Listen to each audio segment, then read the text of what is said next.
Halo Acing Lover, perkenalkan nama saya Yohan. Kali ini saya akan membahas alur cerita film yang berjudul Troll yang rilis tahun 2022. Secara garis besar, film ini menceritakan tentang bangkitnya makhluk legenda bernama Troll di tengah pegunungan di Norwegia. Troll muncul setelah ribuan tahun menghilang di saat peradaban manusia sudah modern. Apa sebenarnya yang terjadi sampai Troll bangun dari tidur panjangnya?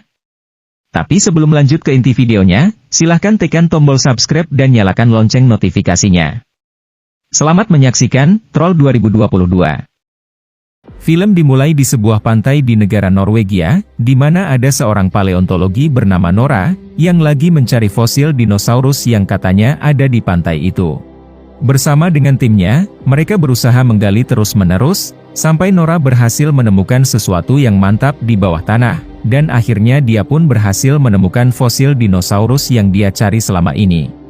Sementara itu di sebuah pegunungan, ada sebuah proyek dari pemerintah untuk membangun sebuah jalur kereta yang baru, tapi mereka harus mengebor pegunungan untuk membuat sebuah terowongan, sehingga para pencinta alam pada protes ke para pekerja untuk membiarkan gunung itu tetap lestari.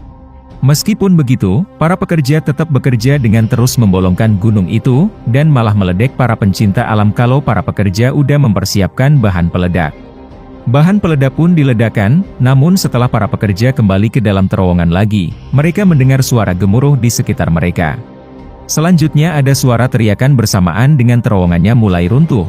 Jadi mereka cepat-cepat kabur dari terowongan, tapi mereka gak berhasil untuk keluar, dan akhirnya mereka pun pada habis. Di saat itu di markas operasional angkatan bersenjata yang bertempat di ibu kota, para petugas menerima kabar kalau ada peningkatan aktivitas pegunungan di tempat proyek jalur kereta itu, oleh karena itu mereka mengirimkan pesawat jet untuk memeriksa situasinya, dan mengetahui kalau proyek itu udah hancur sama sesuatu. Jadi Pak Menhan mengabari hal ini ke Ibu Perdana Menteri, yang ditemani sama seorang penasihat yang bernama Andreas. Selain proyek yang hancur itu, pemerintah juga mengetahui ada sesuatu seperti jejak besar dari kamera pesawat jet, oleh karena itu mereka memutuskan untuk merekrut ahli paleontologi negara mereka si Nora, untuk memeriksa jejak besar yang aneh itu. Awalnya Nora gak mengetahui apa tujuan pemerintah memanggilnya ke markas angkatan bersenjata, tapi setelah dia sampai di ruangan meeting yang udah ada para petinggi dan para ahli di sana, dia menyadari kalau udah ada terjadi sesuatu yang gak beres. Pak Menhan memberitahu kalau kejadian hancurnya proyek itu bukan gara-gara serangan militer atau serangan teroris, melainkan gara-gara peristiwa yang bersifat geologis. Ketika para ahli menduga yang macam-macam sampai menduga perubahan iklim, Nora merasa yakin kalau cekungan-cekungan di tanah itu adalah jejak kaki dari seekor makhluk. Gak lama setelah itu datang seorang operator wanita berkacamata sebut aja Ayu, yang jago meretas komputer. Dia memberitahu kalau setelah dia berhasil meretas salah satu HP pendemo, dia mendapat rekaman video ketika proyek itu hancur. Dalam video itu terlihat ada sesuatu yang langsung menghancurkan proyek itu, sehingga semua pendemo sontak panik ketika banyak batu-batu yang menimpa mereka, sampai akhirnya rekamannya pun berakhir gak lama setelah itu.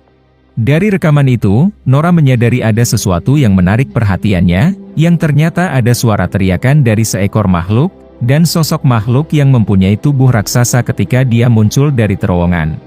Ini membuat semua orang menjadi heran, sampai-sampai ada yang menduga kalau makhluk itu kayak King Kong, tapi Nora bisa memastikan kalau tinggi makhluk itu bisa sampai sekitar 40-50 meter. Setelah itu Nora diajak sama Andreas untuk menyelidiki langsung jejak kaki itu, dan di tengah perjalanan, mereka melihat sebuah rumah yang hancur gara-gara si makhluk raksasa itu. Di sana mereka bertemu dengan seorang kapten tentara bernama Chris, yang memberitahu kalau pasukannya menemukan makhluk raksasa itu yang mendaki bukit lewati lembah, dan jejaknya berhenti sepenuhnya 20 km dari area ini. Nora dan kawan-kawan kemudian bertemu dengan saksi sepasang suami istri dari pemilik rumah yang hancur, yang mengaku melihat bagaimana rumahnya hancur sama si makhluk raksasa itu, tapi mereka gak melihatnya secara jelas bagaimana bentuknya, karena seolah-olah mereka berada di bawah sebuah gunung yang bergerak. Si istri juga mengaku mendengar suara raungan, dan entah kenapa raungan itu membuatnya sedih. Setelah cukup mendapatkan keterangan dari mereka, Nora dan kawan-kawan memeriksa jejak kaki yang besar di luar, di mana kedalamannya cukup dalam, dan Nora memeriksa jejak biologis dengan senter sinar UV-nya. Namun dia gak menemukan apa-apa, jadi Nora dan kawan-kawan melanjutkan perjalanan sampai ke jejak terakhir dari si makhluk raksasa yang ditemukan, tapi gak menemukan apa-apa juga di sana selain jejak itu. Ini membuat Nora menduga kalau si makhluk raksasa melakukan kamuflase, namun dia gak yakin dan pikirannya menjadi buntu. Oleh karena itu dia pergi ke rumah ayahnya di tengah pegunungan untuk meminta bantuan. Karena si ayah tinggal sendirian, dia menjadi sangat curiga ketika menyadari ada orang datang, tapi setelah melihat anaknya si Nora datang ke rumah, si ayah pun mau menurunkan senjatanya. Si ayah ini bernama Tobias, dan dia disuruh untuk memakai celana, karena dia yang cuma pakai kolor aja. Nora dan kawan-kawan kemudian masuk ke dalam rumah, di mana ada banyak informasi-informasi tentang si makhluk raksasa itu, yang dikenal sebagai dongeng di negara Norwegia.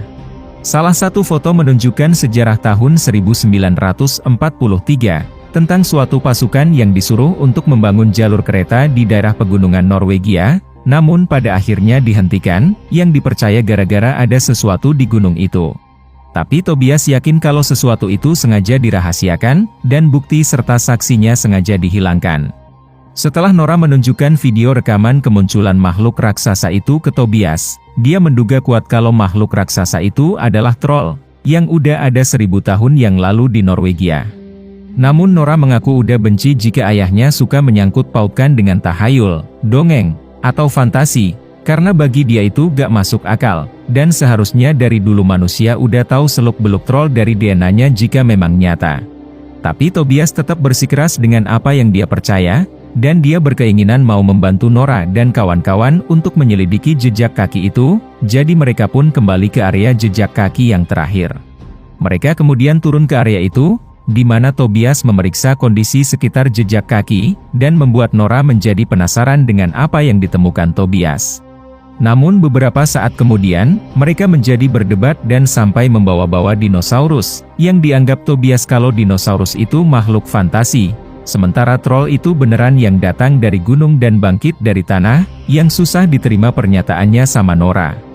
Gak lama setelah itu cuacanya berubah menjadi gelap secara tiba-tiba, dan ada sebuah mata yang terbuka di belakang Nora dan Tobias, yang ternyata itu adalah troll yang terbangun dari tidurnya. Jadi Nora dan Tobias pun cepat-cepat kabur kembali ke helikopter, dan akhirnya mereka pun bisa melihat dengan mata kepala sendiri, kalau troll itu memang beneran. Oleh karena itu Kapten Chris langsung mengabari hal ini ke markas, di mana semua petinggi pada terkejut melihat troll yang raksasa itu.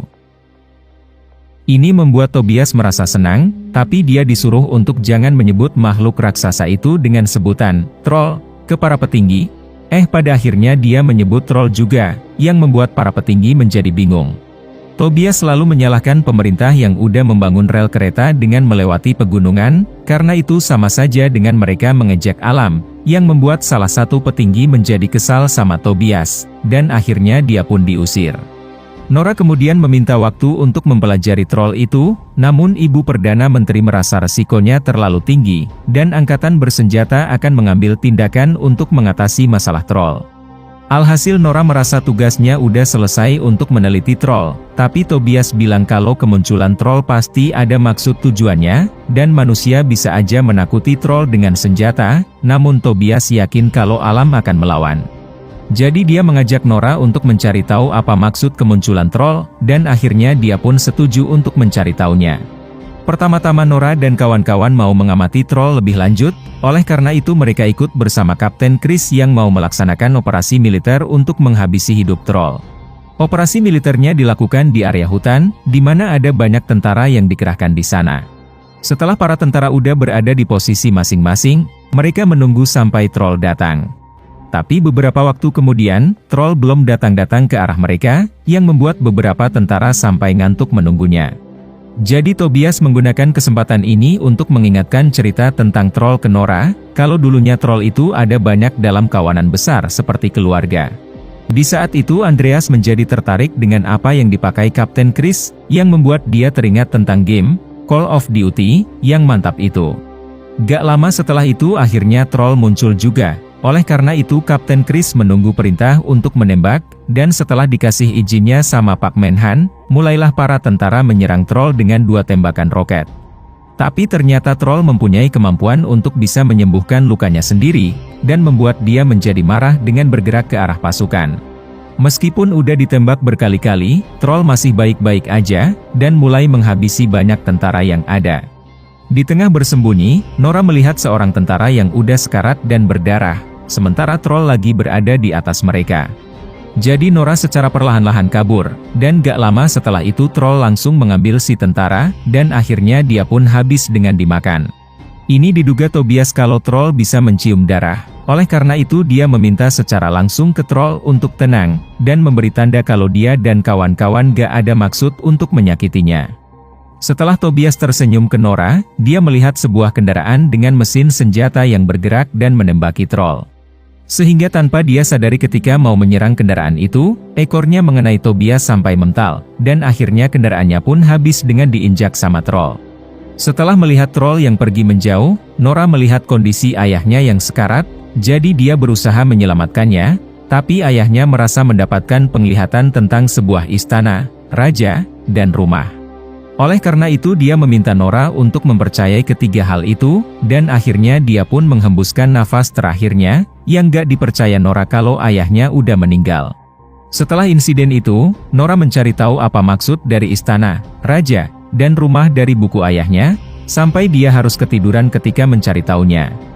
Kapten Chris dan Andreas kemudian mendekati Nora, dan membahas tentang sebuah lukisan troll yang pernah dilukis sama pelukis terkenal, yang menunjukkan kalau troll itu gak tahan sama sinar matahari, tapi nyatanya troll bisa berkeliaran ketika siang hari. Dari informasi itu, Kapten Chris dan Andreas menganggap cerita troll itu kayak vampir. Jadi Nora mencari tahu apa yang menjadi kelemahan troll, dan ketika melihat sebuah foto gereja, dia menyadari kalau benda yang ada di gereja pasti menjadi kelemahannya troll. Oleh karena itu setelah Nora dan kawan-kawan menyampaikan rencana mereka ke pemerintah, mulailah mereka pergi ke sebuah taman hiburan yang akan dilalui troll, di mana ada banyak orang yang mengunjungi taman hiburan itu. Ada seorang bocil yang lagi melihat patung troll, tapi gak lama setelah itu, terjadi goncangan di area taman hiburan, dan ternyata troll muncul dari balik patungnya sendiri. Di saat itu pasukan tentara udah membawa benda kelemahannya troll dari gereja, yang ternyata benda itu adalah lonceng besar, dan membuat kuping troll menjadi sakit mendengarnya, sehingga rencana Nora dan kawan-kawan menjadi berhasil. Namun troll gak membiarkan hal ini terjadi terus-menerus, dan mulai menyerang balik ke beberapa helikopter. Ada satu helikopter yang mental jatuh ke arah si bocil di bawah ketika dia masih tercengang melihat troll, jadi sang ayah cepat-cepat melindungi anaknya. Tapi untungnya helikopter itu ditangkap sama troll, sehingga si bocil terselamatkan, dan akhirnya troll pun pergi menjauh. Alhasil kabar ini menjadi breaking news di seluruh dunia, terutama media Jepang yang melihat troll itu kayak Godzilla-nya Norwegia. Dari jejak yang dilalui troll selama ini, para ahli menduga kalau troll sepertinya menuju ke arah ibu kota Norwegia, sehingga ini menjadi ancaman besar bagi semua warga di ibu kota. Setelah Nora dan kawan-kawan kembali ke markas, Nora berdiskusi dengan Ibu Perdana Menteri tentang rencana selanjutnya, di mana Nora mau menyelidiki lebih lanjut tentang troll untuk menghentikannya, sementara Ibu Perdana Menteri mau menghentikan paksa dengan kekuatan militer yang lebih kuat lagi. Tapi pada akhirnya, Ibu Perdana Menteri lebih memilih untuk menghentikan dengan kekuatan militer, karena dia merasa cara yang dilakukan Nora itu akan menghabiskan waktu, dan ibu kota Norwegia keburu hancur duluan. Alhasil Nora mau gak mau harus menerima keputusan itu, sementara Ibu Perdana Menteri mulai mengumumkan secara resmi tentang ancaman dari troll ke semua warga. Dia menyatakan status keadaan darurat untuk Norwegia, dan memberitahu ke semua warga di ibu kota untuk evakuasi ke tempat lain untuk sementara waktu, sehingga terjadilah kemacetan luar biasa panjang di jalan tol dengan banyak mobil yang ada. Karena mengetahui Nora yang gak diperlukan lagi, Andreas masih percaya sama Nora untuk mencari tahu seluk-beluk tentang troll, jadi dia pun mengundurkan diri dengan menaruh kartu identitasnya. Tapi ketika dia mau keluar, dia baru ingat kalau pintunya perlu kartu identitas, jadi dia mengambil dulu kartunya untuk bisa buka. Dengan mobilnya Andreas, dia dan Nora mencari tahu apa yang diucap Tobias tentang istana, kerajaan, dan rumah itu. Dan setelah beberapa saat ketika membaca buku dari Tobias yang ada tulisan, Sinding, Nora menduga kalau itu artinya adalah penjaga gerbang, yang diketahui Andreas kalau maksudnya adalah nama seorang pejabat senior di istana kerajaan Norwegia, karena dia pernah melakukan beberapa kunjungan ke sana. Ini membuat Nora berpikir kalau kata Sinding itu berkaitan dengan istana, kerajaan, dan rumah. Menyadari kalau yang dimaksud ayahnya itu adalah untuk pergi ke istana kerajaan, oleh karena itu dia pun menyuruh Andreas untuk pergi ke sana. Kedatangan mereka disambut sama orang yang bernama Sinding itu, yang mengaku mengenal Tobias sejak lama, dan menduga kalau salah satu anggota keluarganya akan datang pada akhirnya. Setelah beberapa saat berjalan di area bawah tanah dari istana, Nora sampai di sebuah tempat yang dimaksud ayahnya, yang ternyata itu adalah tempat istana kerajaan troll di bawah tanah, tapi mereka tentu aja udah menjadi tengkorak. Sinding memberitahu kalau tempat ini ditemukan pada tahun 1920-an, dan menceritakan kisah troll dahulu kala, terutama para troll di tempat ini yang dibantai semuanya gara-gara gak sesuai dengan keyakinan dari pemimpin suatu kelompok. Namun para troll berhasil menyelamatkan salah satu anak dari Raja Troll, dan menggunakannya untuk memancing si pemimpin itu kembali ke kegelapan yang ada di dalam pegunungan yang menjadi proyek jalur kereta itu, bertujuan untuk memenjarakan dan membiarkan si pemimpin itu habis hidupnya. Ini membuat Nora menduga kuat, kalau sebenarnya troll mau kembali ke istananya di tempat ini, alias cuma mau pulang. Dia lalu memeriksa salah satu tulang dengan senter sinar UV, dan ternyata tulang itu perlahan-lahan berubah menjadi batu, yang membuatnya teringat sama sebuah kalimat dalam dongeng troll yaitu, dari gelap datang, dalam terang hilang. Artinya troll itu sebenarnya memang lemah dengan sinar matahari, tapi pada saat dia bangkit di pegunungan, dia bisa bebas bergerak karena kondisi cuaca lagi mendung terus-menerus. Jadi Nora berencana mau melakukan sesuatu yang bisa menghentikan troll, dengan meminjam mobil istana yang bertenaga kuat. Dia juga meminta bantuan beberapa tentaranya Kapten Chris, namun dia gak bisa menyuruh para tentara yang udah bertugas mengamankan kota. Oleh karena itu dia meminta bantuan ke sahabatnya yang bernama Amir, dan setelah Kapten Chris mengucapkan Assalamualaikum ketika mereka bertemu, Amir ternyata udah memanggil beberapa tentara untuk Kapten Chris. Di saat itu pemerintah mengetahui pasukan tentara yang belum bisa menghentikan troll, jadi Ibu Perdana Menteri menyuruh untuk melakukan yang harus dilakukan, yaitu menggunakan rudal, walaupun resikonya bisa menghancurkan ibu kota dalam skala yang besar. Oleh karena itu Pak Menhan mengeluarkan sebuah kode rahasia untuk mengaktifkan rudalnya, dan pesawat jet yang membawa rudal pun mulai terbang. Ini diketahui si hacker Ayu, dan mengabari tentang rudal itu ke Andreas, yang ditanggapi dia kalau itu kabar gak bagus. Jadi dia menyuruh Ayu untuk meretas sistem pesawat jetnya, yang ditanggapi dia secara yakin kalau dia bisa meretasnya. Setelah suara sirine berbunyi ke seluruh kota sebagai tanda peringatan kalau rudal akan diluncurkan, Ayu cepat-cepat meretas sistem pesawat jetnya, dan tepat sebelum si pilot bisa meluncurkan rudalnya, akhirnya Ayu pun berhasil meretas sistem pesawat yang membuatnya error. Sementara itu, Nora dan Andreas membawa benda besar di belakang mobil, dan setelah troll muncul di depan mereka, mulailah mereka mengeksekusi rencana yang udah direncanakan. Setelah melewati tubuh troll, Andreas membuka kain penutup benda itu, yang ternyata itu adalah tengkorak salah satu troll yang lain, untuk membuat troll menjadi marah dan mengejar mereka. Beberapa saat kemudian ketika terus menjauh dari troll, salah satu tali pengencang tengkoraknya terputus, sampai tengkorak itu naasnya terjatuh ketika Nora harus melewati trotoar. Setelah troll muncul di depan mereka, dia mengangkat tengkorak itu, dan melihat dirinya sendiri di kaca, menyadari kalau dia ini udah sendirian dengan menjadi troll yang terakhir. Setelah gak sengaja menjatuhkan tengkoraknya, troll pun menjadi sedih dengan meraung, tapi pada akhirnya dia kembali menjadi marah ke arah Nora, seakan troll gak menerima kenyataan yang harus dia hadapi. Jadi Nora cepat-cepat kabur untuk menemui Kapten Chris, ketika troll terus menghancurkan segala sesuatu yang menghalanginya. Setelah sampai di areanya Kapten Chris, Andreas keluar duluan dari mobil, dan hampir diinjak sama troll. Nora masih ragu-ragu untuk keluar karena lajunya yang terlalu cepat, namun setelah melihat tangan troll yang mau mentalin dia, akhirnya dia pun mau gak mau harus keluar, dan mendarat dengan keras. Tepat sebelum Nora diinjak, ada suara sirine serta lampu yang menghentikan troll, yang ternyata dia udah dikelilingi sama banyak mobil. Jadi Kapten Chris cepat-cepat mengaktifkan sebuah generator listrik, sehingga semua lampu besar dan panas yang ada di semua mobil pada menyala, dan akhirnya troll pun menjadi kesakitan dari panas serta cahaya yang dia terima. Tapi beberapa saat kemudian, Nora merasa berat hati dengan menganggap ini udah salah, karena mereka mau mencoba menghabisi hidupnya.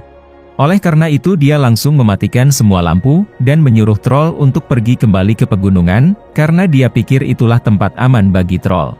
Namun sebelum dia bisa melakukannya, ternyata udah saatnya untuk matahari muncul di pagi hari ini, sehingga seluruh tubuh troll perlahan-lahan menjadi batu, dan akhirnya dia pun habis. Setelah troll berbentuk seperti bukit, Nora dan Andreas mencari nama yang pas untuk bukit itu, dan mau menamainya dengan nama Bukit Tobias. Film diakhiri dengan Andreas yang bertanya, apakah masih ada troll lagi di dalam gua? Dan Nora pun cuma bisa tersenyum. Tapi dalam mid-credit scene ditunjukkan, kalau di dalam proyek jalur kereta itu, ternyata ada sesuatu bergerak dari dalam runtuhan batu-batu, dan akhirnya sesuatu itu pun bangkit sambil teriak sekenceng-kencengnya. Pastikan untuk klik subscribe, lonceng, dan like-nya ya. Thank you for watching.